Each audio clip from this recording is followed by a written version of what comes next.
Assalamualaikum warahmatullahi wabarakatuh. Perkenalkan, nama saya Muhammad Altaf Pramastia Perkasa dengan NPM 207006080. Sebelumnya, saya di sini akan menjelaskan penetration test dari software DVWA. Sebelumnya, kelompok kami beranggotakan yang pertama Berlian Azahra dengan NPM 207006077. Kemudian yang selanjutnya ada Selvina Zalfa Rindiawan dengan NPM 20700609095. Selanjutnya ada Renaldi Aksyal Syaban dengan NPM 20700608088. Yang terakhir ada Fardan Azkia Musli dengan NPM 20700609097. Sebelum masuk ke tahap pensimulasian penyerangan pada web yang kita kelola, di sini kita harus menyalakan web server ataupun database server yang ada pada XMPP. Jika sebelumnya belum menyalakan, maka tidak akan masuk ke localhost ataupun tidak akan bisa masuk ke software DVWA yang telah terpasang pada XAMPP. Jika sudah menyala, masuk pada bagian Google Chrome. Kita akses link DVWA-nya, kita ketik localhost. Nah, kita klik aja pada bagian ini. Pada bagian setup ini, user akan melihat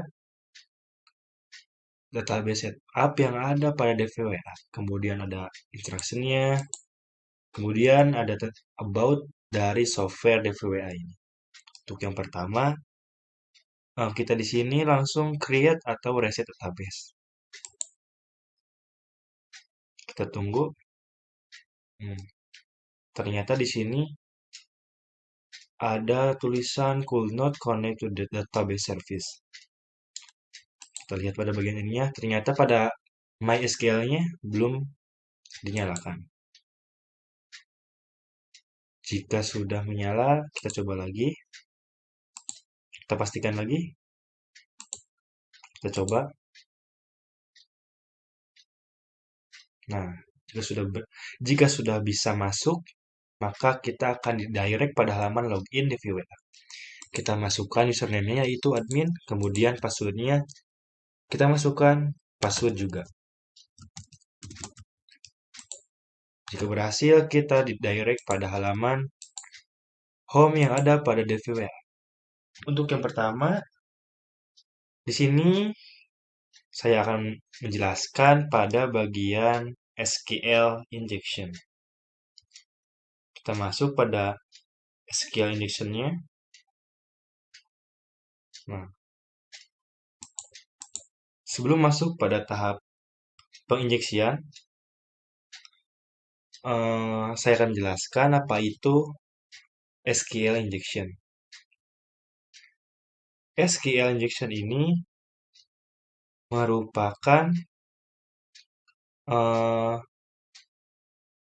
penyerangan yang akan memungkinkan user untuk berinteraksi. Si penyerang tersebut akan berinteraksi dengan database dan mengeksekusi query pada database-nya. Maka aplikasi atau web tersebut rentan terhadap serangan injeksi SQL. Untuk yang pertama, di sini saya akan memasukkan user ID yang ada pada form ini. Kita masukkan 1, kita cek. Maka jika disubmit akan muncul tabel kolom dari database yang ada pada web ini. Injeksi yang tersebut tadi berlaku jika web yang kita kelola ini tidak memfilter atau tidak memiliki keamanan tingkat tinggi. Hasilnya, database yang tadi kita masukkan atau kita lacak akan muncul pada web. Selanjutnya, di sini saya akan menginjeksikan query untuk melihat semua tabel yang ada pada database ini. Kita lihat, kita masukkan dengan menggunakan kutip OR, kutip kutip 2, di tengah-tengahnya 1, kemudian sama dengan satu, kutip 1. Query ini menjelaskan bahwa nilai boolean 1 sama dengan 1. Artinya benar. Maka jika kita submit, akan muncul database kolom yang ada pada web ini. Jika kita tidak menggunakan keamanan tingkat tinggi, maka akan terlihat seperti ini. Maka untuk pencegahannya, kita harus memfilter ataupun memberikan keamanan tingkat tinggi pada web yang kita kelola. Kita gunakan keamanannya dengan tingkatan impossible, yang artinya tidak mungkin untuk ditembus. Kita submit, kemudian kita coba lagi. Kita masukkan query-nya. Nah, jika query yang kita masukkan ataupun yang akan kita cari database-nya tidak akan muncul seperti tadi, karena keamanan yang kita gunakan sudah tingkat tinggi. Kemudian yang selanjutnya adalah penyerangan DOM-based cross-site scripting. Pada DOM-based cross-scripting ini adalah serangan injeksi kode pada sisi klien dengan menggunakan sarana halaman website atau aplikasi.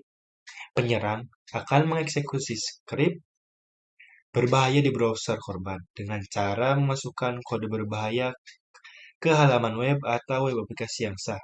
Serangan ini dapat dilakukan menggunakan JavaScript, VBScript, ActiveX, Flash, dan bahasa sisi klien lainnya.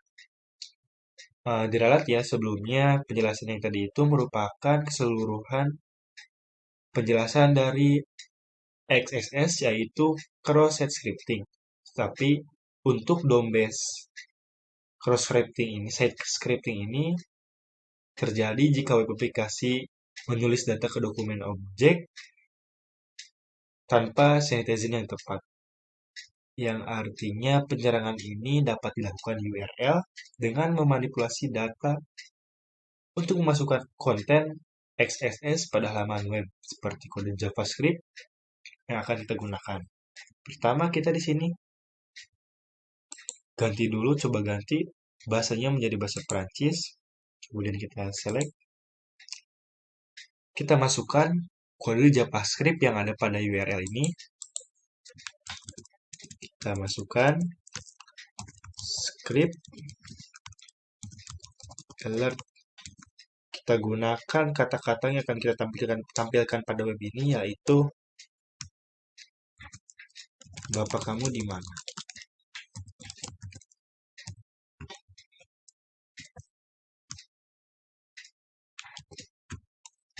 Nah, tetapi sebelumnya jika web kita telah terfilter atau telah menggunakan keamanan tingkat tinggi, maka tidak akan muncul pada web yang kita kelola ini.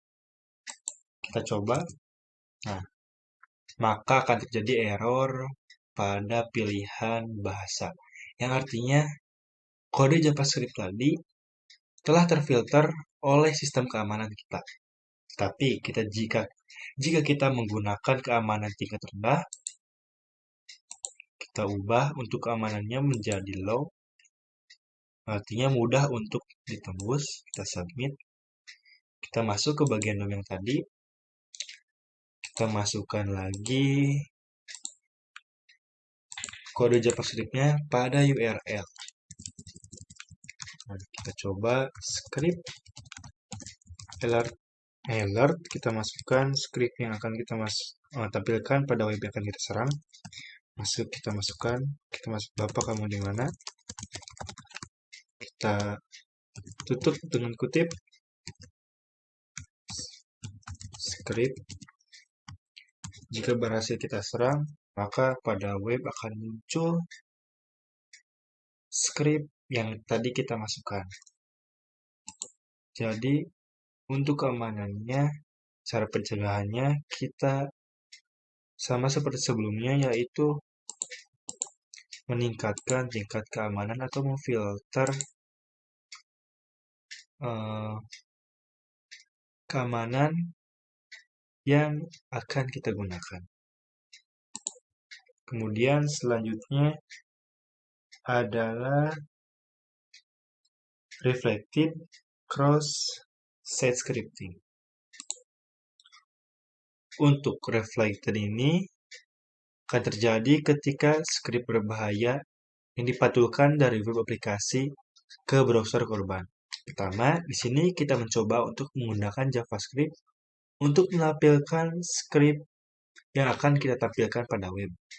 Saya di sini akan menampilkan tulisan "Hayo pada web" ini. Kita masukkan JavaScript-nya sama seperti yang tadi, tapi yang membedakannya yaitu skrip yang akan kita tampilkan pada web yang akan kita serang. Jika tingkat keamanannya possible, maka tidak akan bisa tembus, maka akan muncul teks seperti ini. Tetapi jika kita turunkan tingkat keamanannya menjadi low, maka akan muncul skrip yang tadi kita masukkan pada form web ini. Tapi masih belum tersubmit keamanannya. Coba lagi. Nah, sama seperti Doombase, pada penyerangan reflected ini juga akan menampilkan skrip yang akan kita gunakan pada web yang kita serang. Setelah itu, selanjutnya adalah store cross-site scripting. Store cross-site scripting ini merupakan jenis XSS yang paling merusak. Dalam store XSS, skrip jahat yang diinjeksikan akan disimpan secara permanen di server target, seperti database, forum pesan, visitor log, dan lain-lain. Jika kita akan menggunakan store cross-site scripting ini, kita masukkan jenis kode yang akan kita gunakan untuk menampilkan skrip pada web yang kita serang. Di sini saya akan menggunakan JavaScript lagi. Kita masukkan saja teksnya, yaitu sama seperti yang sebelumnya, script alert.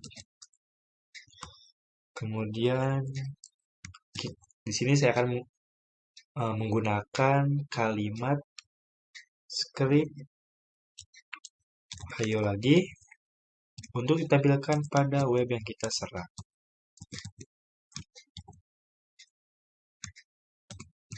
Kita tutup. Jangan lupa namanya kita masukkan. Jika sudah terisi pada form, kita lanjutkan pada sign Facebook.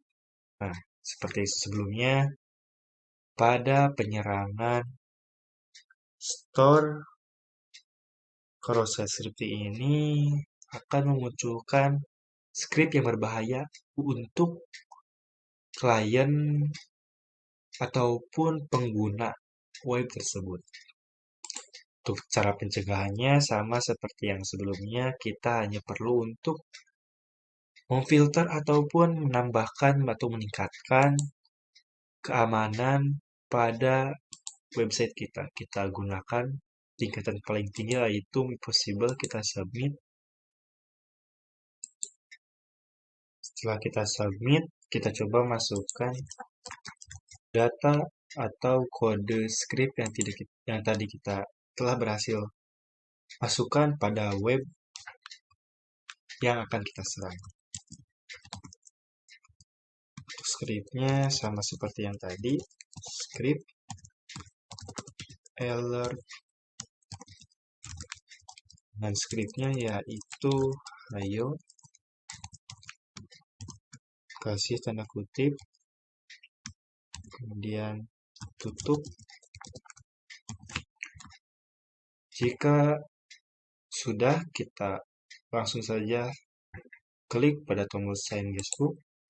Nah, jika telah diganti tingkat keamanannya menjadi impossible, maka web yang tadi kita serang tidak akan muncul skripnya. Kemudian yang terakhir yaitu pada bagian tahapan penetration test, yaitu file upload. Pada file upload ini ditujukan untuk mengupload pada user untuk mengupload file berupa image, PNG ataupun JPG. Tetapi jika pada security-nya ataupun tingkat keamanannya bersifat impossible, maka kita akan coba memilih pada file dokumen kita upload. Nah, pada bagian form ini akan muncul tampilan bahwa file yang kita upload tidak sesuai dengan format yang diminta pada website ini. Kita diminta untuk mengupload file berupa JPG ataupun PNG. Tetapi, jika kita tidak mengaktifkan filterisasi atau dengan tingkat keamanan yang rendah, maka pada bagian file upload ini, jika kita memasukkan file yang bukan JPG ataupun PNG, akan tetap terupload. Nah, maka pada bagian file upload ini akan tersimpan datanya pada form website kita.